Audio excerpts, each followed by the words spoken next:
All right, guys, I know I make this video a lot, but we bought a new airplane. We just did it. This is number 10, and we kind of talked about what we were going to do, but let's just show you the setup. This is the, loving that plane. And I'm not talking about this one. This is cool, right? The decathlon. Lots of fun with this. Very much fun, very awesome. So this is my one hangar. Let's go down to the next hangar. You probably have some idea what's in there. There it is. We went with the Cirrus. I had a Cirrus once and we got rid of it, and it was very, very sad. So now we have a Cirrus again. You know, people really badmouth Cirrus. They just, I don't know, they get a lot of hate. It's almost like owning a Tesla, and it's hard to explain why. They're pretty neat airplanes. Here's the thing about the Cirrus you need to know. 200 horsepower, right? On this one, it's an SR20. 150 knots, 12 and a half gallons an hour. That's pretty good, pretty efficient. It's made for speed. I mean, for the amount of horsepower it has, I mean, the guy over at Follett Aviation has a really nice plane, super nice Aero. He's got 200 horsepower, we have 200 horsepower, right? His gear come up, our gear stay down. We're about 20 knots faster, if you could believe that. It's just everything's aerodynamic, everything's slick. If you notice some of the things that help, there's no rivets on these wings, right? No rivets at all. This one is a 2016 SR20. It's got about 1,500 hours on it, about 1,250 on the engine. G1000, you know, autopilot. It's got all the cool stuff. We brought in some partners to make this happen. Makes it a lot less painful. You guys have been around a while. We used to have that SR20, and it was a 2005 GTS, really nice plane, 1,200 hours total time. It had about 400 on the engine. We sold that plane for about $155 back in 2020. It's worth $250,000 now.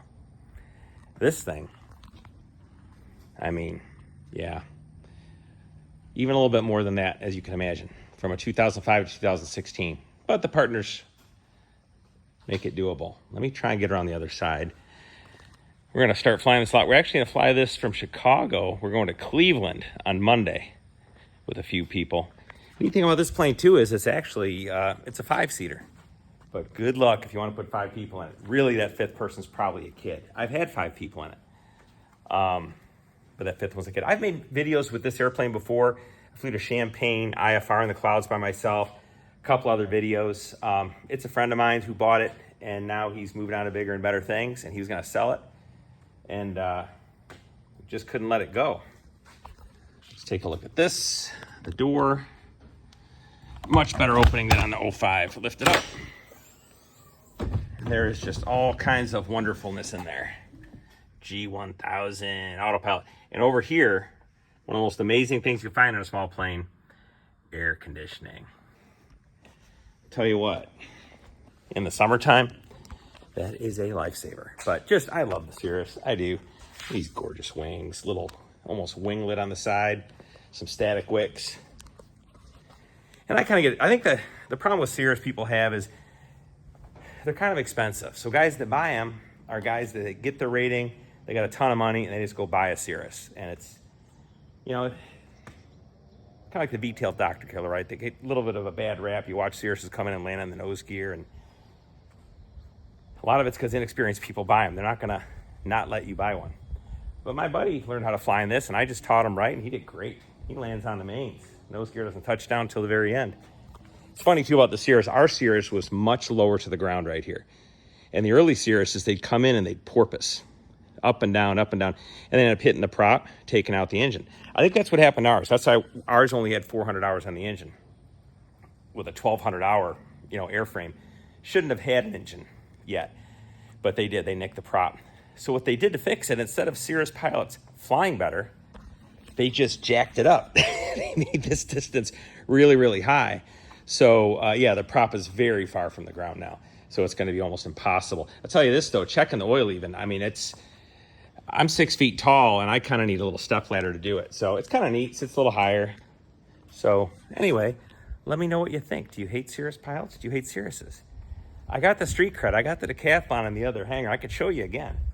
For going places, man, I love this plane. Really like the Cirrus. Like to get an SR20, but again, the price just keeps going up. So this is reasonable. This is 25 knots slower, maybe 20, 25 knots slower. For my mission lengths, typically it's only about a 10-minute difference, so I could live with this. The only downside is the useful load, about 850-pound useful load with 57 gallons of gas. That's not much, right? So anyway, just bumming around the airport. Thought I'd say hello, show you our latest decision. We're gonna be locked in for a little while now. Some of you are laughing. We're gonna be locked into these two airplanes for a little while. Love the decathlon and what it does for me. Really like the Cirrus. Could I finally be happy? It's possible. It is possible.